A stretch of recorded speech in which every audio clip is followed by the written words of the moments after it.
Olá, bem-vindos mais uma vez ao Negócios de Primeira, o nosso podcast aqui no Primeira Página, que fala de negócios, empreendedorismo, inovação e que traz informação de qualidade para você, que está pensando aí como é que você toca a sua vida, como é que você toca a sua empresa, como é que você pode evoluir na sua profissão.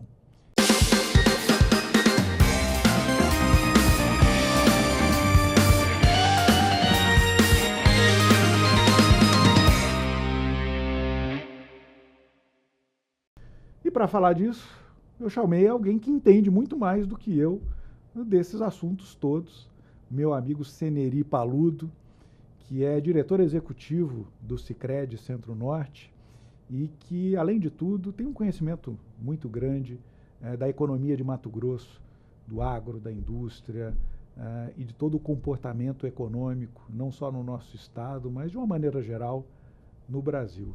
Seneri, te agradecer pela presença aqui no Negócios de Primeira e já começar pedindo, claro, para você se apresentar, mas a primeira pergunta é essa, cara. A gente está vivendo uma crise ou não está vivendo uma crise? Bom, primeiro, obrigado aí, Gustavo. Obrigado aí pelo convite, pela oportunidade de fazer um bate-papo, né? Sempre legal a gente trocar ideia. A gente que troca tanta ideia aqui no não formal, né? E aí, legal a gente tá tendo essa oportunidade nesse canal aqui, amplificado, né? De falar um pouco sobre economia, falar um pouco do que está acontecendo no mercado financeiro, né? Não só aqui para o Mato Grosso, mas para todo esse nortão aqui do Brasil, né? Cara, é bíblico, né? Não sei, então, são 7 anos de vacas gordas, 7 anos de vacas magras, né? Então, esse jargão que a gente tem, ele é um processo cíclico, né? Eu acho que, de uma maneira geral, sim, o estado de Mato Grosso, a gente vinha de alguns anos, especificamente aqui a nossa economia, de momentos muito bons, né? Muito forte, impulsionada pelo agro, né? E a gente está vendo, sim, desde 2024, desde 2025... nesse ano de 2024, mas já começando lá em 2023, 2024, 2025, um momento de uma inversão, né, de preços de commodities agrícolas muito forte, seja de pecuária, ou seja de agricultura internacional, e aí acaba batendo aqui também no mercado mato-grossense. Somado a isso, né, Gustavo, a gente também, cara, pela primeira vez na história, né, a gente teve uma quebra de safra no estado de Mato Grosso. 2 anos atrás, safra passada, não nessa, mas a gente teve uma quebra de safra. Somado a isso, a gente está vivendo também um momento das maiores taxas de juros da história recente, né, do país. E somado a isso, a gente está vivendo também uma estabilidade, vamos falar assim, no mínimo política, né, do que vai acontecer ou do que não vai acontecer com toda essa polarização, que é mundial, mas é muito forte assim no Brasil também. E isso traz uma imprevisibilidade gigante, Gigante, porque se ganha A ou ganha B, como está tudo muito polarizado, o que hoje era certo, amanhã é rasgado. Então, eu acho que o grande problema, né, de qualquer, vamos falar assim, de qualquer crise ou de qualquer momento que a gente está vivendo, e sim, na minha opinião, nós estamos vivendo uma crise hoje nesse momento, uma crise econômica, uma crise institucional, né, uma crise, inclusive, principalmente desse ponto de vista de confiança, somada por todos esses fatores, né? Mas isso é cíclico, né? Então eu vejo do mesmo jeito que a gente está vivendo esse momento, sem dúvida nenhuma, esse momento ele vai passar. Talvez a gente está vivendo esse momento hoje, agora, né? Especificamente em 24, agora mais forte aqui em 2025, mas eu vejo que isso ele é um processo cíclico, né? O grande ponto que eu fico me perguntando quando é esses momentos é o seguinte: o que nós temos que fazer agora? Quais são as bases sólidas que nós temos que plantar agora, seja como empresa, seja como instituição, seja como indivíduo, para daqui 2, 3 anos, quando este momento passar, nós sairmos melhores. Então, eu vejo que muito nesse momento agora é o seguinte, cara, o que a gente tem que fazer? Quais são as ações? Quais são as iniciativas que a gente tem que estar plantando e a gente tem que estar sedimentando nesse momento, né, para daqui 2, 3 anos, quando as oportunidades voltarem, e elas voltarão, sem dúvida nenhuma, né, a gente aproveitar os novos bons ventos, né, que vão ter. Então, isso é um pouco do que remete. Mas voltando à sua pergunta, eu acho que assim, a gente está vivendo a tempestade perfeita, por N fatores. muitas coisas ao mesmo tempo contribuindo para esse momento ruim. Para esse momento ruim, e estamos sim passando por esse momento ruim. E isso toda a sociedade está, né, tá vivendo. Pode ter 1 ou 2 nichos que estão melhores nesse processo, sim, é verdade. Mas, de uma maneira geral, toda a economia, né, estrutura, e inclusive a estrutura econômica do estado de Mato Grosso, está passando por um momento, no mínimo, vamos falar assim, de instabilidade. Safra recorde. Estamos batendo recorde de produção. Mas o custo, a conta não fecha. Eu costumo dizer, né, Gustavo, dentro da minha época antiga ainda, né? Eu sou agrônomo de formação, né? Mas nunca botei os agrônomos aí que me chamam de pardal, né? Que é aquele passarinho que não bota... Só fica no fio, né? Não bota o pé no chão, né? Você nunca plantou um pé de soja, mas é especialista no assunto. Mas eu fui muito mais para a área de economia agrícola, né? Em vez de ir para a área, né, da produção, eu me especializei todo na área de economia agrícola, né? E o que acontece é o seguinte, eu sempre falava que é o seguinte, pior do que preço baixo é não ter produto para vender. Aí é o caos. Tá? Então, ainda assim, a gente tem bons produtos, né, e um produto em quantidade para vender, ainda que em preço baixo. Então, a gente vai viver, sim, essa próxima safra agora como uma safra recorde, né? Tudo o que mostra, vai aumentar, inclusive, a área plantada no estado de Mato Grosso, tanto de soja quanto milho, mas vai ser no mesmo, quando você olha graficamente, né, é a mesma coisa das menores rentabilidades da história recente do agronegócio. A gente viveu 3 anos anteriores com rentabilidades superiores a 30%, 35%, até 50% de rentabilidade. O que também não era certo, tá, Gustavo? E o que ajudava a irrigar toda a economia. Toda a economia. Porque, assim, é uma coisa que eu falo muito aqui. A gente tem um outro podcast aqui no Primeira Página, Ceneri, que é o Agro de Primeira. Perfeito, sim. Aliás, sim, deixa eu convidar sim. você que está aí assistindo a gente. Quem quiser mergulhar mais no agro, o Agro de Primeira está espetacular, vale a pena conferir lá e tal. Mas aqui em Mato Grosso não tem como não falar de agro, porque essa rentabilidade, ela ajudou a desenvolver a agroindústria, o comércio, o próprio setor público recolheu mais tributos por conta dessa prosperidade econômica. Então, assim, não é tudo agro, mas o agro é o grande motor, propulsor de uma série de outros fatores na economia. Do Brasil, de uma maneira geral, e no Mato Grosso não é diferente, o Mato Grosso talvez é mais intenso, é a vocação. É uma vocação que a gente tem e a gente não pode virar de costa para essa vocação. A balança comercial brasileira é sustentada basicamente por commodities, minério de ferro, minerais de uma maneira geral de exportação e o balanço positivo do agro. Se não fosse isso, a gente estava no negativo há muito tempo. Agora, só o agro, né, cara? E aí eu vou falar um tema aqui que é até um pouco lembro. O agro por si só, ele é uma economia que ele é uma economia de concentração de renda. Ele é concentrador de renda. O grande ponto, na verdade, é que a gente tem que fazer, ou está fazendo, que é o seguinte, é o agro desenvolver as outras cadeias e os outros segmentos. Então, uma das coisas mais sensacionais que eu acho que aconteceu no estado de Mato Grosso nos últimos anos foi o etanol de milho, né? Que foi esse boom que aconteceu do etanol de milho. Porque o etanol de milho, na verdade, as indústrias, as grandes empresas aqui no estado, na verdade, elas estão transformando de novo o milho, que era exportado, usado com alimento e tudo, mas transformando em DDG, né? Transformando ração para transformar em proteína animal, né? E também o etanol, que é uma baita de uma economia limpa e verde, né? Desculpa, uma baita de uma fonte de energia limpa e verde. Então, assim, esse processo de uma cadeia estar puxando a outra, ele é um processo super importante e está passando isso no estado de Mato Grosso. Então, você pode ver o quanto de empresas prestadoras de serviços que estão ramificando nesse eixo agro. Há 20 anos atrás, em 2004, quando eu vim morar nos Estados Unidos, morei nos Estados Unidos antes, mas em 2004, quando eu vim morar aqui no Mato Grosso, cara, a gente era de fato um estado agrícola. Verdade. Hoje, a gente é um estado do agronegócio. É diferente. E, sem dúvida nenhuma, talvez nos próximos 20 anos, esse processo de diversificação vai aumentar mais ainda. Quer dizer, não é que o agro vai ficar para trás. Não. É que ele continua crescendo, mas outros setores da economia vão ter um crescimento maior, inclusive com essa vocação, e vai pegar tração, né? E essas são grandes oportunidades. Não, Gustavo, olha, hoje o Sicredi, vou falar pelo dado um pouco do Sicredi, né? O Sicredi hoje, ele é a terceira, em total de ativos, né? É a terceira maior instituição do estado de Mato Grosso.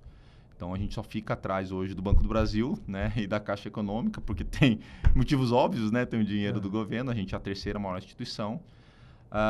Hoje, na nossa área de atuação, né? Dentro do Sicredi aqui, a gente era, há 5 anos atrás, aproximadamente 2.000 colaboradores. Hoje o Sicredi, na nossa área de atuação, está atingindo 7.000 colaboradores. Caramba, que crescimento. Crescimento em 5 anos, tá? E um desafio gigantesco. Gigantesco. E aí o que acontece é o seguinte, cara, hoje o que está vindo de gente do sul do país, do centro-sul do país, para vir trabalhar, e a gente está crescendo, né, junto com o agronegócio, é uma coisa absurda. Então, grande parte, quando você olha, por exemplo, dentro desses novos colaboradores do Sicredi, cara, é gente que está sendo formada, né, em São Paulo, que está sendo formada em Minas, que está sendo formada no sul, sudeste do Brasil, que está migrando para cá. Então, esse efeito dessa migração também está trazendo. E isso é uma coisa legal, né, porque dá essa miscigenação também da cultura local, sem perder esse processo da essência, mas a gente vê que está trazendo esse novo nível. E vai subindo cada vez mais o nível, né, do estado de Mato Grosso. Então, a gente está vivendo esse movimento, que é esse momento uma coisa puxando a outra, né? Agora, bom, eu disse, né, safra recorde, custo chegando junto. Desemprego baixíssimo, mas mais de 70% das famílias com dívidas atrasadas. A renda deve estar baixa. As pessoas, o Brasil batendo recorde de abertura de empresas, especialmente MEI. Mas as empresas abrem e não tem gente para contratar. Você falou de uma tempestade perfeita e eu enxergo um pouco diferente. Eu penso que assim, a gente tem agravantes e atenuadores, mas na soma de tudo isso, o que a gente está tendo é uma grande ruptura do panorama e do modelo econômico de relação de trabalho, de tudo isso. Ou seja, as coisas não são mais como eram, né, Ceneri? Em todos os segmentos, na sociedade não é mais. E olha, por exemplo, o efeito de tecnologia, né, em todos os setores, né? Gustavo, a gente conversava aqui, né, falando não é mais, conversava aqui no paralelo um pouco antes, né, e eu lembrava de uma coisa que até que eu falo bastante. Por exemplo, estou falando no segmento especificamente, você falando, né, não é mais e como está mudando muito rápido. Eu não tenho dúvida, por exemplo, nenhuma, que o futuro, né, do sistema financeiro passa por cripto. Entendeu? Passa por criptomoeda, passa por blockchain, passa por essas novas tecnologias. O futuro é cripto, né? Agora, o grande ponto, na verdade, quando a gente olha desse processo de futuro, dessa visão, né, do que vai trazer no futuro, é saber o seguinte, cara, qual que é essa cripto, né? Qual que é essa criptomoeda que vai dar certo? Essa é a grande, né, questionamento que a gente tem. Mas é um efeito que ele vai acontecer. Não tem como a gente não olhar para isso. O sistema financeiro se descentralizando e tudo isso. Deixa eu voltar um pouco no negócio do sistema financeiro. Primeiro eu queria que você falasse um pouco disso, dessa relação do brasileiro com o sistema financeiro. O brasileiro não gosta de banco, ponto. É um fato. O banco, de uma maneira geral, é aquele alguém disse, não sei quem, que é um sujeito que te dá um guarda-chuva quando está sol e quando começa a chover ele te toma o guarda-chuva de volta. Eu vou fazer duas perguntas. Primeiro, assim, o Sicredi é um banco ou não é um banco? E por que é diferente desse negócio? E assim, quais são as razões históricas que você vê para o brasileiro ter tanto trauma, tanto medo do sistema bancário brasileiro, que dizem que é um dos mais evoluídos do mundo, mas ao mesmo tempo ele possa enxergar que dentro desse panorama de mudança que você está dizendo, que as coisas também estão mudando no sistema financeiro brasileiro. E aí, Sicredi é banco e faz sentido esse medo do brasileiro? Não, ótima pergunta, mas eu acho que assim, eu acho que na nossa geração, vamos falar assim, então, a sua, você já está passando dos 50 anos, eu ainda não cheguei lá, tá? Estou passando, ótimo, já passei. Então, você é o mais velho, aí eu ainda não cheguei ainda lá. Mas o que acontece é o seguinte, cara, quantas vezes, cara, a nossa geração, vamos falar assim, não pegou fila de banco? Olha lá. Isso é uma dor, cara. Pra tudo. Pagar boleto, pegar talão de cheque. Pra fazer. Eu tenho que ir ao banco. Puta merda. Por quê? Cara, era aquela coisa que você ia pegar. Cara, eu lembro que eu ia fazer, meus avós tinham uma loja agropecuária no interior de São Paulo. E minha mãe também me botava de office boy, entendeu? Exatamente para fazer essas coisas, para pagar um boleto, para lá, com 14, 15 anos de idade. Pô, você ficava 40, 50 minutos ali sentado, né, esperando. Sentado não, em pé. Naquela fila e tudo mais. E que acontece ainda hoje. Você pega muitas instituições financeiras ainda, cara, que você vê filas quilométricas para você receber o seu salário. Cara, e isso é uma dor. Né, cara? Isso é um problema. E isso vai gerando aquele sentimento de falar, putz grilo, cara, esses caras, eles não me tratam bem. A relacionamento, historicamente, com a instituição financeira não é... E mais, isso era para grande parte da população. Para outra parte da população, aí tinha o VIP, né? Vem cá, senta aqui, ar-condicionado, cafezinho e tal. Cara, isso é péssimo, porque passa uma mensagem muito ruim, né, cara? E é o retrato quase da desigualdade da sociedade brasileira. Então, isso é um pouco do que carrega o histórico, né, de por que a gente não gosta de banco, por que o brasileiro, de uma maneira geral, não gosta de banco. Tem um outro efeito, mas isso, na minha opinião, isso sim é culpa dos bancos. Tá? É culpa dos bancos, não, das instituições financeiras que foram criadas dentro desse modelo. Mas tem uma outra coisa que, na verdade, que as instituições financeiras levam a culpa porque elas são as implementadoras, mas não é culpa delas. Tá? Que são 2 pontos. O primeiro deles é o seguinte, a taxa de juros, cara. Pois é. A taxa de juros não é culpa do sistema financeiro. Caramba, Ceneri, como que não é? Cara, a gente paga juros absurdos no Brasil, cara. Exatamente. 15% ao mês é uma taxa de juros extremamente absurda. Mas Selic é 15% ao ano. Aí você fala assim, cara, como que pode ter isso? Aí vem uma outra coisa. Tem uma coisa no Brasil que é diferente, por exemplo, do mercado norte-americano, que é diferente do mercado europeu, que é como eu recupero esse crédito que eu emprestei. Cara, nos Estados Unidos, cara, é o seguinte, bicho, você foi lá, você fez um contrato, você penhorou alguma coisa, você deu financiou o carro é o próprio processo de garantia daquele carro. Cara, você não pagou 1, 2, 3 parcelas, automaticamente a justiça vai lá e fala assim, não é nem a justiça, é o processo de contrato, não passa nem pela justiça. Aquele carro, ele volta para a instituição financeira. Eu vi que tem alguns casos que a instituição financeira fica com a chave reserva do carro, vai lá, pega o carro e tá, olha, você me desculpa, mas sendo simples desse jeito. E aí eu não tenho um custo de observância para isso. O que acontece no Brasil? O cara foge com o carro, o cara pega um advogado e fala assim, ó, esconde o carro, o cara faz isso, faz... Então você tem um custo de observância. Aí o cara entra com um juiz, com um advogado, entra no coisa, e entra com várias teses, não sei o quê, e você nunca consegue recuperar aquele ativo, que o ativo que está ali não é o ativo do banco. A justiça é lenta, aí demora 8 anos, quando recupera aquele carro já não vale como garantia. Não vale como aquela garantia. É um calote. E aquilo lá, cara, todo esse calote que a gente está tendo, todo esse processo moroso, difícil lá, cara, a instituição financeira coloca na conta. Então, no final do dia, é quase que nem tributo. Por que tributo no Brasil é caro? Porque é o seguinte, se todo mundo pagasse, todo mundo pagaria menos. Mas como você tem uma descomposição por uma série de fatores, cara, grande parte paga por aqueles que não pagam. Entendi. Isso é spread bancário, cara. Isso é o spread bancário. Qualquer instituição financeira, ela vive do quê? De quanto que eu capto para aquilo que eu empresto. Cara, se a situação fosse fácil, vamos dizer assim, do ponto de vista processual, do quilo que eu captei a 1% ao mês, botei 10% em cima daquele 1% que eu captei, então vai dar 1,10. E eu empresto para esse cara aqui, boto um pouquinho de risco ali naquela operação, mas eu não vou perder muito, esse spread seria baixo. Mas no Brasil, por conta desta instabilidade, de toda essa insegurança, eu já parto de uma coisa que é o seguinte, os juros é mais caro. Isso que você está dizendo é muito importante. Então, assim, na taxa de juros que eu pago, não entra só a conta do meu comportamento, do meu histórico de crédito. Eu acabo pagando porque tem gente que não paga. Você acaba pagando porque tem uma boa parte de gente que não paga. Se fosse num condomínio, é aquela situação que assim, ó, eu acabo tendo que pagar mais a cota de condomínio porque alguém lá está morando lá. Vai ter 10, 20% do que de inadimplência dentro daquele condomínio e a taxa de juros, o spread vai ser maior. E é assim que funciona. E aí você tem um negócio, eu não consigo, mas esse cara não está pagando, tá, mas eu não consigo mais tirar esse cara do condomínio.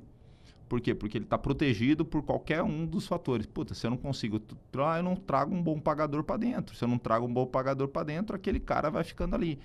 Poxa, a gente sabe que tem situações no mercado financeiro que acontecem com qualquer um. Poxa, eu tenho um problema, eu tenho isso. Mas isso não é a grande maioria.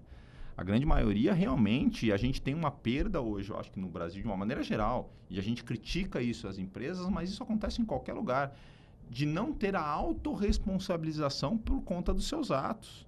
Qualquer empresa, qualquer negócio, é simples desse jeito. Se você começar a gastar mais do que você ganha, amigão, você vai ter um problema. Se você tiver esse problema, automaticamente você não vai conseguir pagar suas contas. Isso, no médio, vamos dizer assim, esse hábito a médio prazo é ruim. Cara, se isso começa a ficar arraigado dentro de uma sociedade como um todo, cara, automaticamente a taxa de juros vai subir para a sociedade como um todo. Socializa o prejuízo e aí todo mundo paga. Socializa o prejuízo e todo mundo paga. Mas você não respondeu a minha pergunta. O Sicredi é banco ou não é banco? Vamos lá, cara? o Sicredi não é banco. Não só Sicredi, Sicredi, Cicobi. Sistemas cooperativos. Né? Sicredi, Cicobi. Isso é banco ou não é banco? Não, não é banco. O Sicredi, né, assim como o sistema, a gente é um sistema cooperativo, a gente é uma cooperativa de crédito. Tá? O nosso negócio é o mesmo negócio que os bancos. Nosso negócio é o mesmo. O que a gente vive? Financeira. O que a gente vive? A gente vive de oferecer crédito e de fazer captação de dinheiro. A gente vive de fazer investimento e de crédito. O nosso negócio, o nosso produto e o serviço é o mesmo. Mas o modelo de negócio do Sicredi não é o modelo de negócio de banco. Tá? Por quê, cara? É diferente, basicamente, de um banco. O banco ele tem ou o acionista ou um dono. Então, por exemplo, olha, vou dar um exemplo, né? Santander. Santander, a matriz do Santander, os donos são espanhóis. Na hora que der o resultado do Santander aqui, ele é distribuído entre os acionistas, mas ele vai para a família que está lá na Espanha.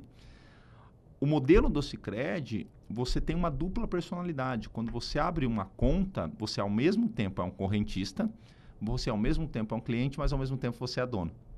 É um associado. É um associado, é um cooperado. E aí você participa dentro desse modelo com duas atuações básicas. A primeira é que você define, de fato, as políticas e as grandes regras para onde aquela empresa deve seguir, por exemplo, dentro das assembleias, como distribui resultado, como que aplica a distribuição de sobra, qual é o fundo social, qual que é o plano que a gente vai fazer e tudo mais. Mas também você participa diretamente entrando no teu bolso a distribuição de resultado. Então, hoje, por exemplo, dentro do Sicredi funciona mais ou menos assim.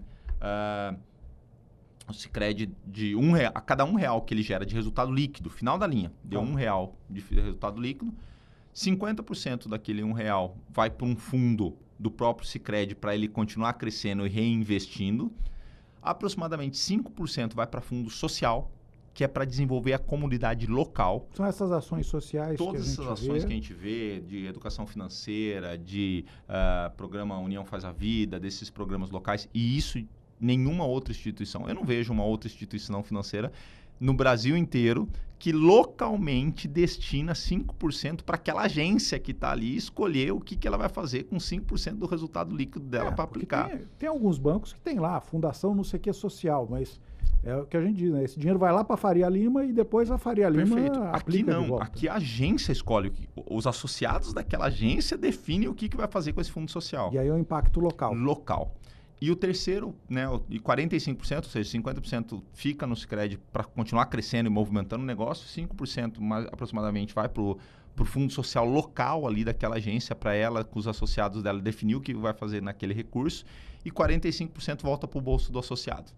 Então, no final do ano, a gente faz lá o balanço, deu o resultado de R$1, 0,45 centavos é distribuído em sobras para quem fez aquele movimento. Então, não vai para uma família, não vai para coisa, vai exatamente para isso. Mas então, tem que ser bem gerido, porque... Sem dúvida. Você falou, ratei o resultado tem que ser positivo. Se for negativo, tem distribuição de prejuízo. Então, vocês investem muito em gestão, eu imagino. Muito em gestão. E outra coisa, né, Gustavo, o que acontece é o seguinte, a gente hoje, no sistema Sicredi, parte desses 50% que eu falei que volta para ser gerido por Sicredi, parte desse valor vai para um fundo. Vai para a reserva legal da própria cooperativa, vai para um fundo garantidor, porque num ano que automaticamente pode dar um prejuízo, e é normal dar um prejuízo como em qualquer outra economia, eu não precisar pedir dinheiro para o associado, que é o dono. Eu pego do valor que está lá guardadinho, que está aquele colchãozinho ali, exatamente para cobrir aquele 1, 2 meses ou 1, 2 anos de prejuízo que deu naquela cooperativa. Então, o Sicredi. E ainda assim, se vamos falar assim, olha, a cooperativa tem a reserva própria dela, aquela unidade, tem o colchão dela. A gente, como sistema estadual, vamos falar assim, também temos um colchão. O nacional também tem um colchão. Ainda assim, se passar por todas esses processos assim, você ainda no Sicredi, as cooperativas são filés solidárias. Então, as outras cooperativas têm que socorrer aquela cooperativa para nunca deixar ter prejuízo para o associado. Que era o que eu ia te perguntar, porque assim, eu falei que o brasileiro tem raiva de banco, mas ele tem medo de cooperativa. Sem né? dúvida. A gente ouve a história aí, cooperativa quebrou, o cara teve que completar. Então, o que você está me dizendo é que assim, a governança, o sistema garante... óbvio que não tem garantia total de tudo, mas tem uma garantia robusta de que se eu tiver lá as minhas economias, se eu tiver lá a aplicação, isso está garantido por um sistema de governança que tem transparência, que tem tudo isso. Para os dois momentos, está garantido por um sistema de governança e por um sistema de gestão. Tá? Então, a gente tem todo um processo nosso hoje, né, de garantias, né, de aplicação também, as operações são garantidas. A mesma coisa que acontece na aplicação do mesmo jeito que tem o fundo, né, do sistema financeiro, também tem o fundo das cooperativas de créditos que tem a garantia. E além da garantia também, né, para o associado individual, também tem a garantia das cooperativas. Então, a gente tem uma série de pesos e contrapesos de dentro de governança e dentro de gestão, cara, que hoje dá uma tranquilidade muito grande. E aí eu imagino que como associado, a gente tem acesso à informação, quer dizer, como é que está a saúde financeira, essas coisas estão indo bem. Então. Esse é o modelo que eu falo que é diferente, porque por isso que a gente não é branco, tá? Então, como você é associado, você tem acesso direto a todos os rendimentos e a tributações do que está acontecendo de entradas e saídas da cooperativa. Agora, deixa eu perguntar uma outra coisa para você que me intriga. Um dos maiores sucessos de instituição financeira no Brasil recentemente é o tal do Nubank, o roxinho. Banco que nasceu 100% digital, Perfeito. uma estratégia agressiva, não tem agência, é tudo online, etc. e tal. E caramba, eu ando por aí razoavelmente, eu estou vendo e abre agência e tudo isso. Uma coisa está diametralmente oposta à outra. É só um desses modelos que vai viver. E por que abre tanta agência, tanto posto de atendimento, cara? Se você mesmo falou que o brasileiro tem o trauma de ir para fila, ir para agência e tudo isso. Então, ele tem o trauma de ir para fila, né? Mas se a gente propor uma experiência diferente para ele da agência, o problema não é o banco. O problema não é a instituição financeira. O problema é a jornada ou a experiência que a instituição financeira deu para esse cara. Entendi. E aí que está, eu acho que assim, o Nubank, como esse exemplo, cara, é um exemplo muito bom, porque na verdade ele pegou uma experiência através da digitalização e fez uma experiência fantástica. Né? E é um case mesmo que a gente, como outras instituições, temos que aprender e copiar, né, aquilo que é bom.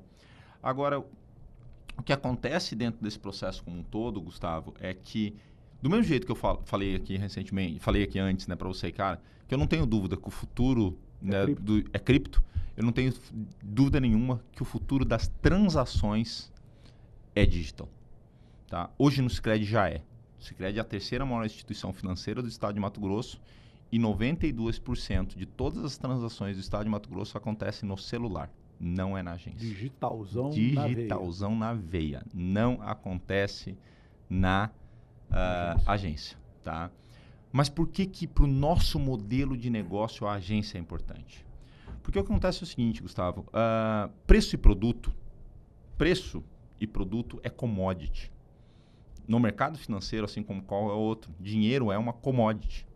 Né? Serviços também virou commodity. Então, se é uma commodity, eu tenho que ser competitivo. Mas esse não é o meu diferencial.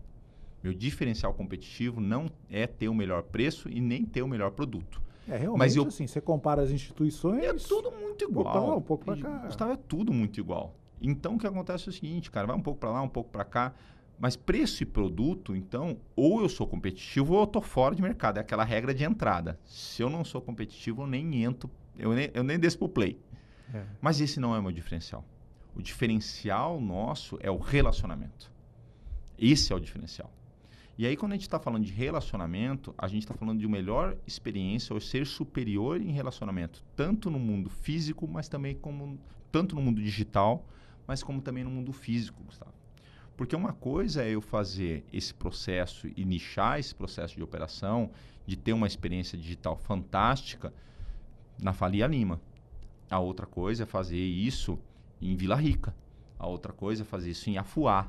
A outra coisa é fazer Onde isso... Onde fica Afuá, cara? Afuá fica entre Amapá, entre o Amapá e Pará, tá? Que é uma ilha. Outra coisa... Uma ilha? Só chega lá de barco? Só chega lá de barco. São 50 mil habitantes e é em cima da Palafita, tá?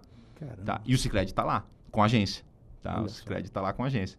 Então, mas por que isso, Gustavo? Porque é o seguinte, como a gente é uma cooperativa, tá? Como a gente não é banco, a presença local, da gente saber o que está acontecendo naquela comunidade e ajudar a desenvolver aquela comunidade, para a gente é tão importante quanto o resultado econômico-financeiro. Então, a gente tem que honrar o que a gente fala muito no slogan, é mais do que dinheiro, é ter com quem contar. Porque um dia, se der um pau na linha digital, com quem que você fala? Com quem que você conversa? Nossa.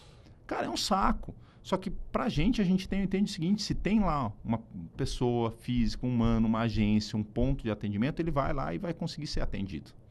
Então, pra gente, essa presença física ele exatamente materializa um pouco dessa experiência superior de relacionamento que a gente quer dar. E por isso também que as agências do Sicredi são agências bonitas, são agências onde tem as coisas legais lá dentro, então tudo. Tem um custo maior? Tem um custo maior, sim. É muito mais caro manter uma agência física do que um modelo transacional unitário de escala. Mas como a gente fala, de novo, que a gente consegue ser competitivo em preço de produto, mas com um relacionamento superior, e eu não tenho uma pressão de um dono falando, me dá mais dinheiro, me dá mais dinheiro, me dá mais dinheiro no meu bolso, e o nosso recurso ele é distribuído com competitividade entre os associados, isso nos dá uma garantia de conseguir ter e manter esse relacionamento superior. Qual que é o nosso grande desafio hoje como instituição financeira? O grande desafio nosso como instituição financeira é a gente conseguir proporcionar a melhor jornada possível de superior de relacionamento, tanto no físico quanto no meio digital. Olha só. Esse é o desafio. E com um adendo, sem perder a essência do cooperativismo. Porque se a gente é competitivo em preços de produtos, é o primeiro degrau. O segundo degrau é ser superior em relacionamento. Isso nos diferencia. Mas tem uma coisa que nos torna único, que é o que a gente devolve para a comunidade.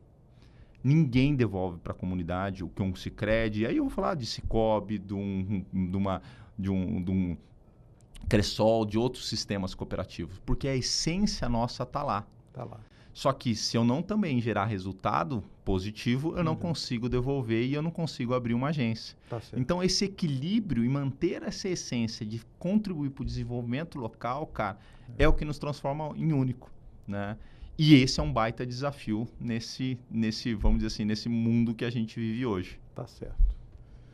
Bom, gente, estou conversando aqui com o Seneri Paludo no Negócios de Primeira. A gente está falando de instituições financeiras, esse fantasma do qual os brasileiros têm medo, né? Está vivendo um momento bem difícil na nossa economia, muitas famílias, muitas empresas com dificuldade, muita incerteza no radar. E a ideia do papo é essa, é a gente explorar um pouco esses assuntos. Nós vamos falar um pouco mais disso aqui no Negócios de Primeira, e você sabe, sempre aqui no Primeira Página, toda semana, Negócios de Primeira fala de negócios, empreendedorismo, inovação e um pouco do que vem por aí. E é o que eu queria te perguntar agora. O que vem por aí, Seneri? O que o brasileiro médio pode esperar do futuro da nossa economia e como é que isso pode mexer com os sonhos e com a vida dele? Deixa eu explicar um pouquinho mais. Eu estou vendo uma geração de brasileiros que vai ter que trabalhar infinitamente para conseguir comprar um apartamento, para conseguir comprar um carro 0 quilômetro, para conseguir fazer uma viagem internacional. De alguma forma parece que tudo isso foi ficando muito distante, que o poder de compra do brasileiro foi sendo corroído. Com efeito, eu vi algumas semanas atrás uma matéria no Valor Econômico dizendo que para ser classe média em São Paulo, capital, eu vi essa matéria, 40 mil reais, né? 40 mil reais de renda para um casal com 2 filhos, porque tem que gastar lá com carro, com escola das crianças, com tudo aí, 40 mil reais para ser classe média em São Paulo. O que o brasileiro pode esperar, cara? Gustavo, você sabe que, de novo, né, é uma faca de 2 gumes, né? Cara, é uma matéria difícil, né? Pesada, 40 mil reais. Mas aí eu fiquei assim, quando eu li essa matéria, sabe a primeira coisa que eu vi isso? Falei, puxa, que bom. Foi a primeira coisa que veio na minha cabeça, sabia? Vai interiorizar o país. É verdade. Porque a gente não tem esse custo ainda. É verdade. Entendeu? Então eu falei assim, cara, é um custo tão proibitivo, cara, que esses grandes centros vão ficar proibitivos de morar. Tem muita gente fazendo essa conta, né? O que adianta eu ganhar o dobro e viver e pagar a coisa. Então a primeira coisa que eu falei assim, poxa, veio na minha cabeça, nem sei se está certo, se está errado, tá? Mas na hora que eu vi, eu falei assim, poxa, que legal, então vai vir mais gente para Sinop. Vai vir mais gente para Pontes Lacerda, vai vir mais gente, porque assim, o custo de vida lá fica tão proibitivo que, na verdade, essa onda vai trabalhar de um outro jeito. E o que também a gente pode ter uma oportunidade, inclusive, de capitanear, entendeu? Que fala assim, o nosso custo de vida ainda não é nesse nível. A gente cresce mais ano a ano, nosso custo de vida não é tão alto. A gente oferece alguma medida a qualidade de vida que a gente não tem na cidade grande. As coisas simples do tipo almoçar em casa, tá mais com a família. Cara, e olha que Cuiabá é mais difícil ainda, mas se você for pro interior é melhor ainda. É verdade. Entendeu? Então, na hora que eu olhei, falei assim, nossa, cara, eu olhei por um outro prisma, né? Cara, eu olhei e falei assim, poxa, para nós aqui talvez seja um negócio bom esse negócio que está acontecendo lá, né? Mas, então assim, eu acho que... O que o brasileiro pode esperar? Eu acho que, assim, de uma maneira geral, né? Eu vou falar assim, eu acho que do Mato Grossense, de uma maneira geral. O primeiro ponto, Gustavo, é que, assim, ó, não existe uma economia sólida, não existe nenhuma economia no mundo sólida que não acumulou poupança. Não tem. Não adianta. Em economia, em finanças, é aquela coisa mais... Puta, parece que... Né, desde que o mundo é assim, né, cara? Primeiro você tem que acumular para depois você gastar.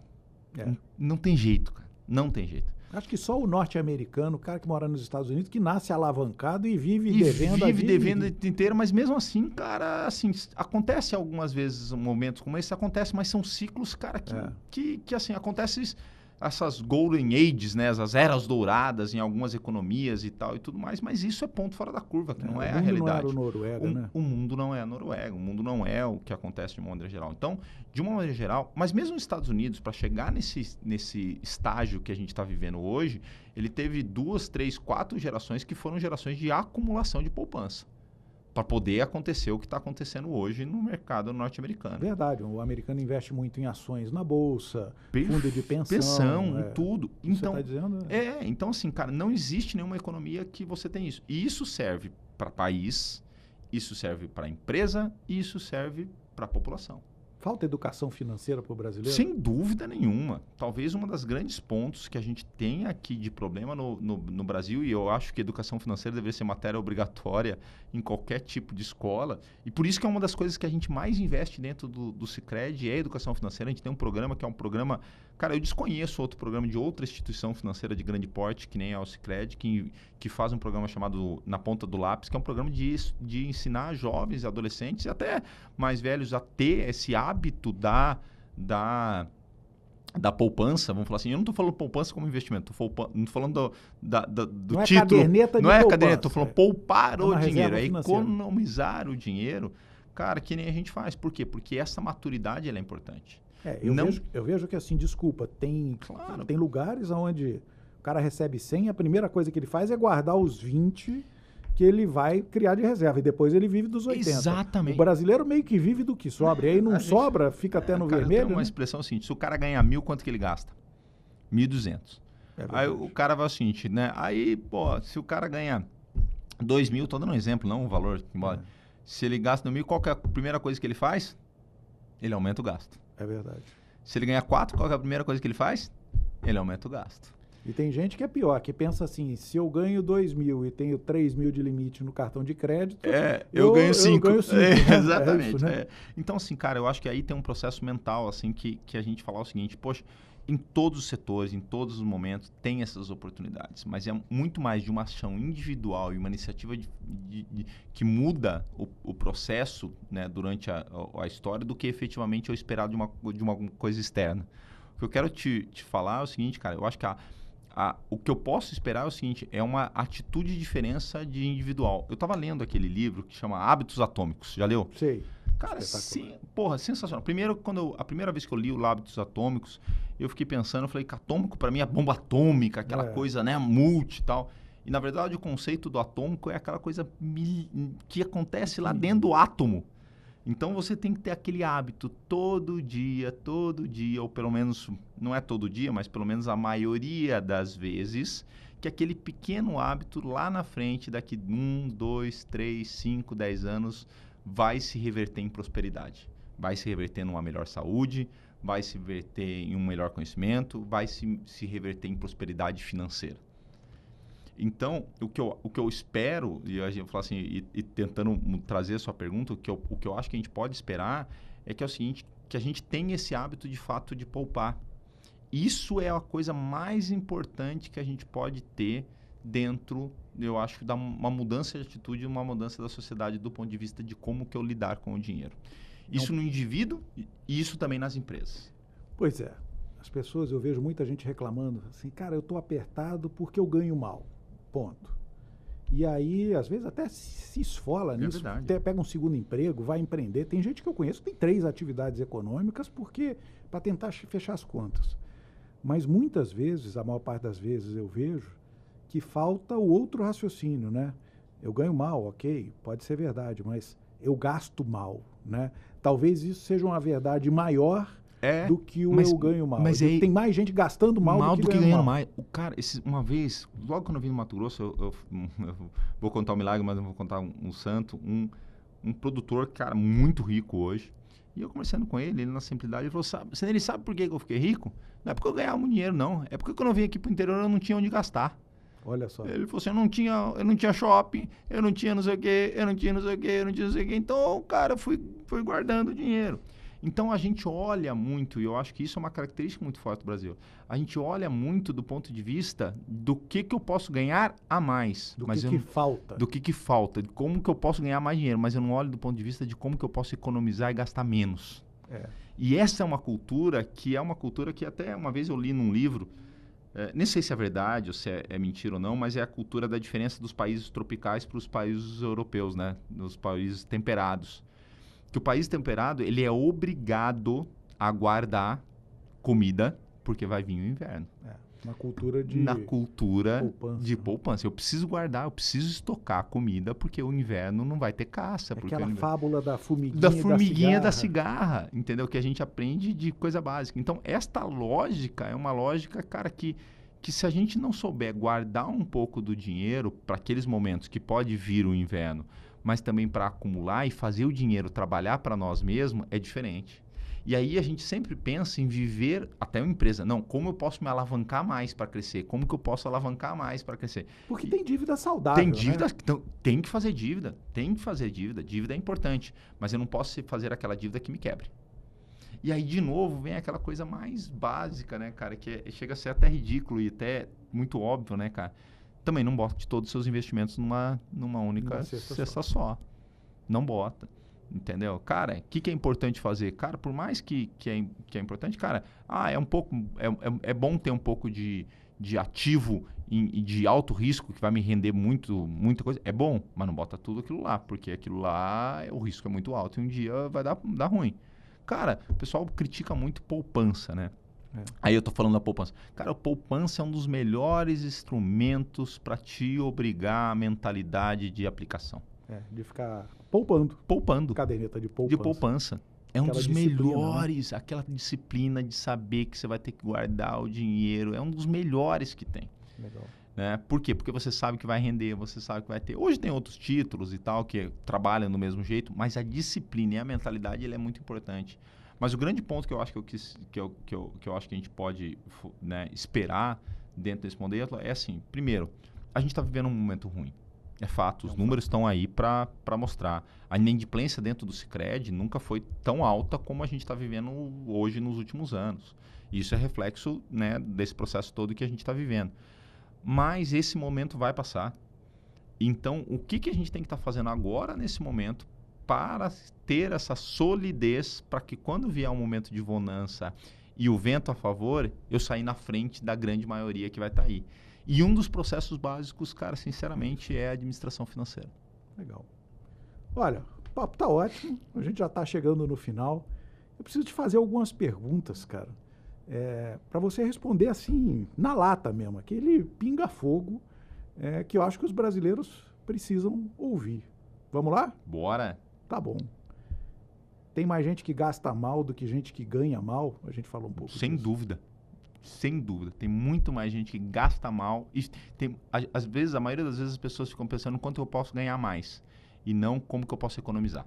Eu acho que essa mudança de mentalidade é importantíssima. É pensar como que está indo os seus gastos. Como que está indo os seus investimentos, o dinheiro que você está recebendo.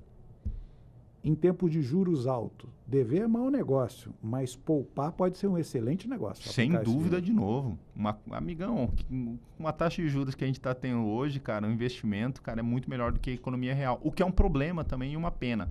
Mas, sem dúvida nenhuma, hoje é a maior realidade. Jogo do tigrinho é investimento? É loucura. Gente, jogatina. Jogatina. Isso é jogo. Tá? Sempre foi ruim na história da humanidade. Sempre foi. Isso é vício. Isso é outro tipo de coisa. Isso não é investimento. Tem nada a ver com planejamento financeiro. Tem nada a ver com planejamento financeiro. Isso é vício. Isso é gambling. Isso é jogo. Como diz a minha esposa Carla, que você conhece bem, isso é jogatina. Cara, Isso olha, está destruindo muitas famílias isso no está Brasil. destruindo muitas famílias, mas isso é um vício. E esse é um vício, talvez, né, tem uma parte desse processo pelo vício, de novo, do imediatismo. A gente quer ficar rico ou a gente quer ganhar mais dinheiro em 1, 2 meses, 3 meses e achar que isso é gerar prosperidade. De novo, volto para aquela questão do hábito atômico. É o que você faz durante todo o dia, durante grande parte do tempo que vai te gerar prosperidade. Mas, cara, hoje um dos maiores maus que a gente tem hoje na sociedade brasileira é o vício em jogos. E para fechar, o sujeito que não tem planejamento financeiro na vida pessoal, se for empreender, pode se dar muito mal, né? Cara, eu vejo que tem duas coisas eu acho que eu tenho aprendido, né, um pouco ao longo do tempo e nas empresas que eu passei. Que tem dois pilares que são fundamentais para ter sucesso. Um é ter o pensamento estratégico.